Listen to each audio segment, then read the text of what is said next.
भगवान ने सबके साथ एक साथ विवाह किया और सबको ससम्मान द्वारिका में अलग अलग स्वर्ण महल दिया और सभी स्वर्ण महलों में रहते हैं। भगवान की पत्नी का सम्मान उन्हें गौरव प्राप्त हुआ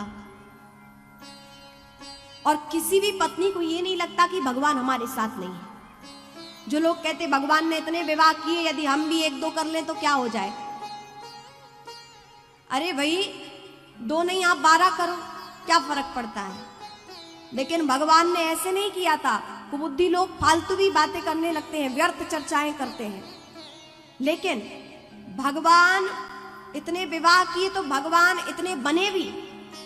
भगवान 16,108 रूप में अलग अलग रानियों के साथ रहा करते थे। अरे कोई साधारण मनुष्य 1 से 2 बन जाओ।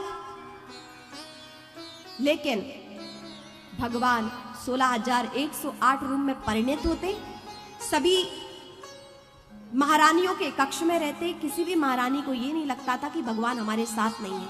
कहीं भगवान भोजन पा रहे हैं, कहीं भगवान अपने आराध्य की सेवा कर रहे हैं, कहीं भगवान यज्ञ कर रहे हैं, कहीं भगवान अपने परिवार के साथ हंसी कर रहे हैं, कहीं संतों का सत्संग श्रवण कर रहे हैं, कहीं ऋषि मुनियों को दान पुण्य आदि कर रहे हैं। ऐसे ऐसे अलग अलग भगवान अलग अलग क्रिया कहते हैं और भगवान बहुत सुखपूर्वक अपने परिवार के साथ दिव्य द्वारिका में रहते हैं। लेकिन ये तो 16,108 भगवान के विवाह की चर्चा। लेकिन भगवान का नाम श्री कृष्ण का जब भी जुड़ता है तो राधा रानी के साथ जुड़ता है। तो ये राधा रानी कौन है? भागवत जी में तो भगवान श्री कृष्ण का विवाह राधा रानी के साथ नहीं बताया है। तो राधा रानी कौन है? क्योंकि सीता जी, उनका विवाह राम जी के साथ हुआ तो सीताराम कहते हैं। पार्वती जी के साथ भगवान शिव का विवाह हुआ तो उन्हें शिव पार्वती जी कहते हैं, उमा शंकर कहते हैं। भगवान कृष्ण का विवाह तो भागवत जी में नहीं बताया।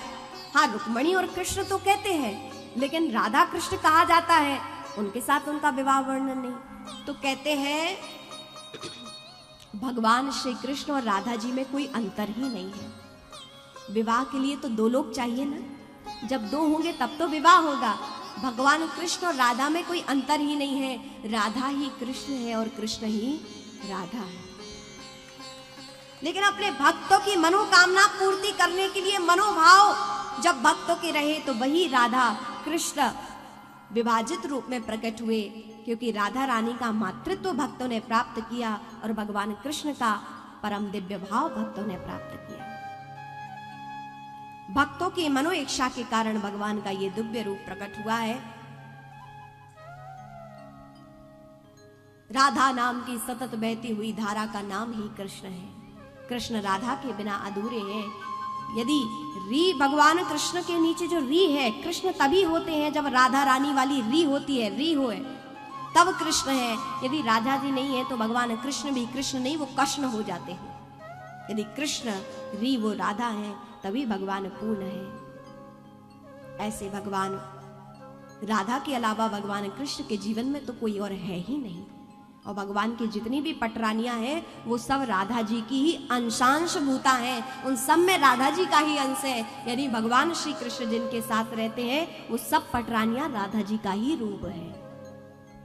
इसलिए हम सब राधा कृष्ण भगवान को प्रणाम करते हैं। बोलिए राधा कृष्ण भगवान की जय।